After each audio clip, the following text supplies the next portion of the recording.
Assalamu alaikum. Hello and namaste. Welcome to another episode number 66 of the Limelight. I know it's been a year since I have posted any new episode as I was really busy with setting up my internet based business. Well, anyways, I'm really excited to be starting off again. Yay! So, today on the hot seat, we have a charming personality. She is a freelance writer and a homemaker. So, listeners, please welcome our guest, Vandana. Hello, Vandana. How are you doing today? Hi, Ferry. I am very much fine. Thank you. Vandana, welcome to our podcast show, The Limelight. And before we start talking about your journey as a writer, I want you to tell our listeners about yourself.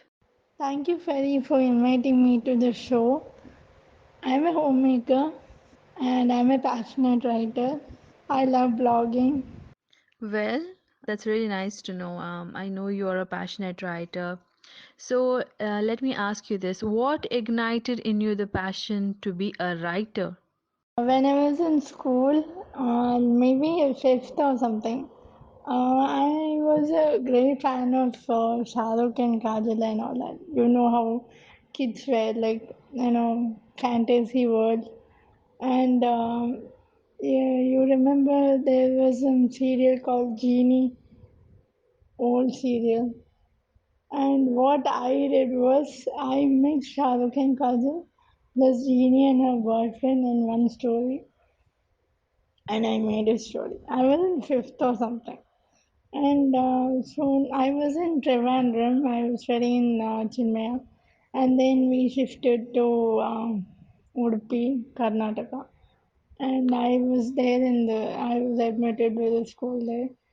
And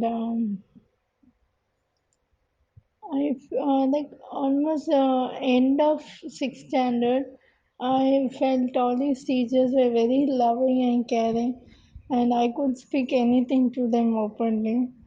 And I had the story in my hand till then. You can believe that? Can you imagine?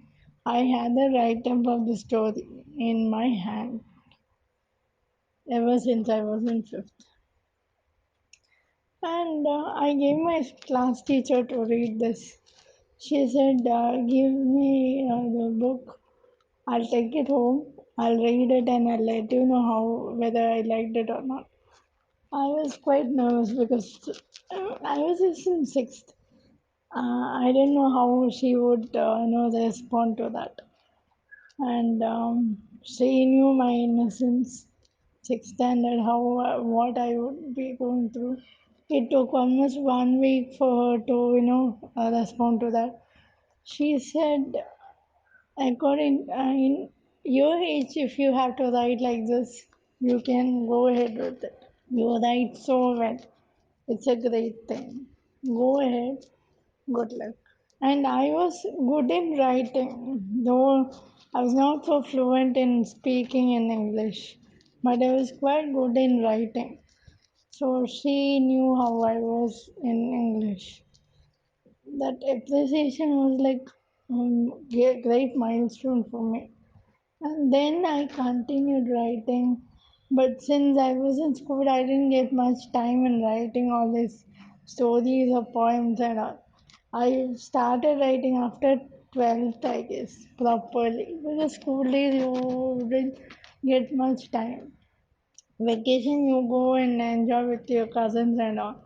So after 12th exam, I started writing properly. Poems, I think 11th, after 11th or something, I used to write.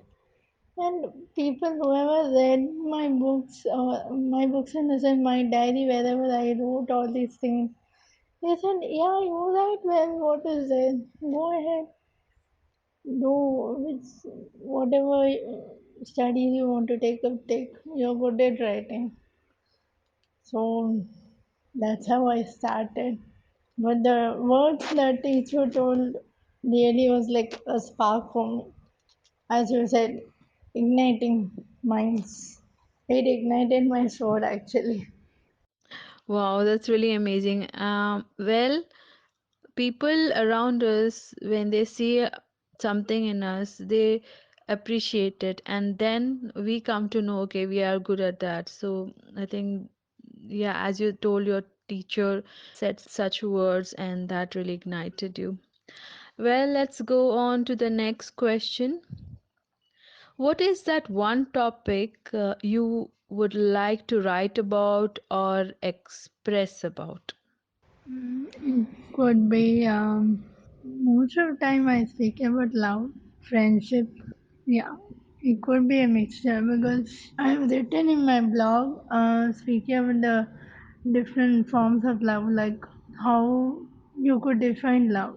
I title it as shades of love. You have different shades of love. That's what I say. Could be between your mom and you. It could be siblings.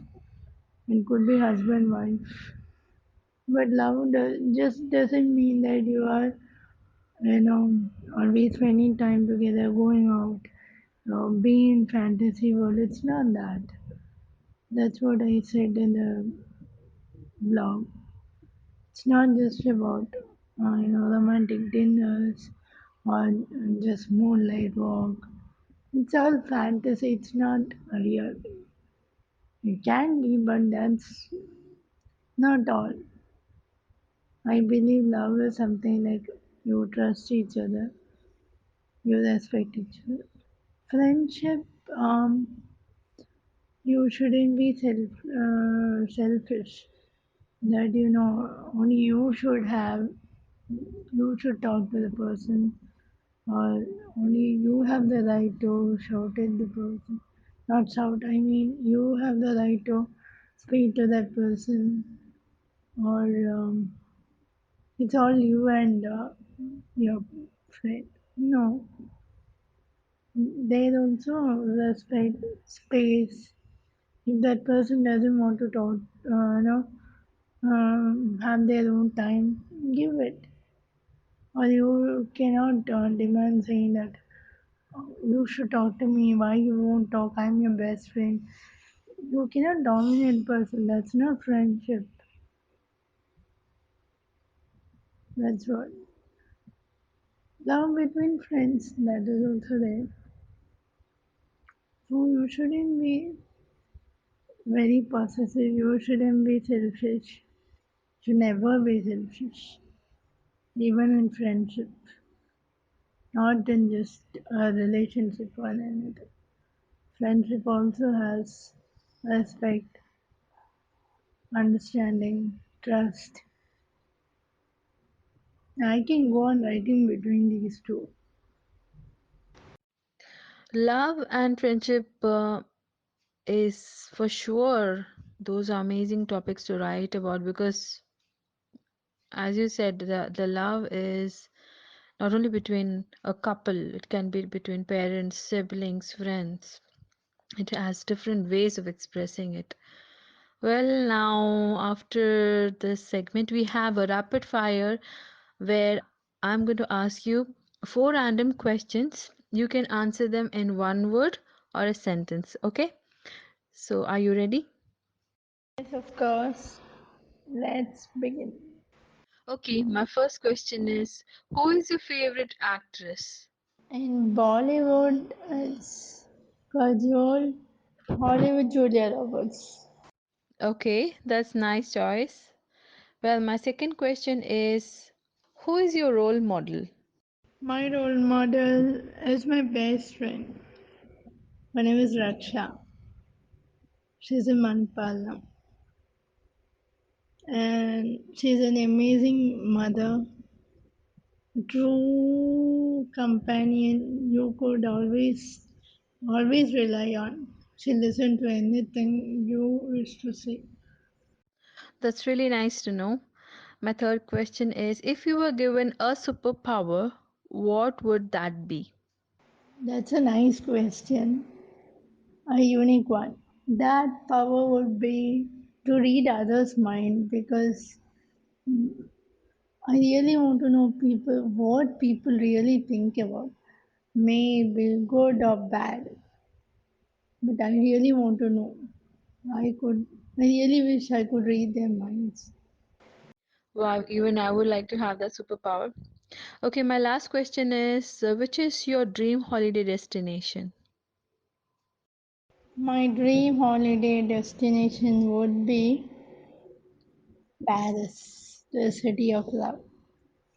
I love to watch the Eiffel Tower full of lights at night. That's my dream. Well, Paris indeed is a really nice holiday destination. And with that question, it was end of our rapid fire round, and you did great. Congratulations. Thank you so much. Well, now we have reached the last segment of our show where we ask your advice for our listeners. Advice, you cannot say it's an advice, but I could just say that whatever you love to do it from your heart. Anything if you're passionate about, do it from your heart. And don't let anyone stop you from that. If you have the spark in you, don't quench it off. Let the fire spread all over. Thank you. That was a good advice, Vandana, and I thank you for taking out time and making this interview possible with us. Thank you for this. Thank you so much for inviting me to the show. And I am sure people will really listen to this limelight of yours. And good luck with your venture. God bless you. Thank you so much. You're welcome. Okay, listeners, if you have liked this interview, please click on the like button of the Limelight page. And thank you for listening. Allah Hafiz.